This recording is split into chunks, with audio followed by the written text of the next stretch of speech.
Hello, ma'am. Good day. Hello. Good day, ma'am and sir. I am Letty Agabin, 43 years old from the Philippines. I am married with only one child, aged 19 years old. I'm a college graduate with a degree of Bachelor of Secondary Education at Cagayan State University. I want to work abroad to support my son in his college journeys. I'm a loving person, hardworking, patient, responsible, and trustworthy and willing to learn new things. Uh, I worked here in the Philippines as a maid for 2 years and as a nanny for 4 years.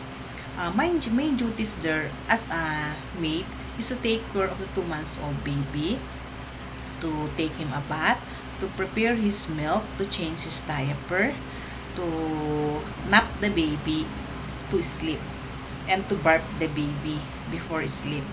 Uh, and other uh, household chores like laundry, cooking, and cleaning.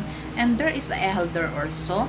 I will accompany him in going to doctors for his check up.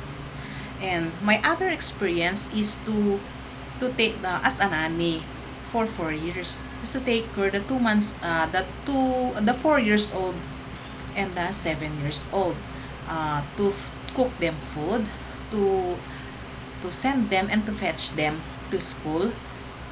After the class, I'll teach them how to read and write, how to color, how to compute basic mathematics, uh, reading stories and play with them, and do household chores also like cleaning, laundry, cooking, and marketing. Sometimes washing the car of sir and mom, walking the dog.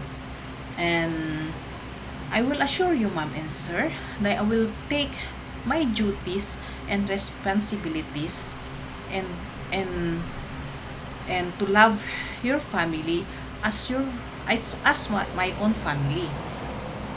Please choose me, sir. Thank you.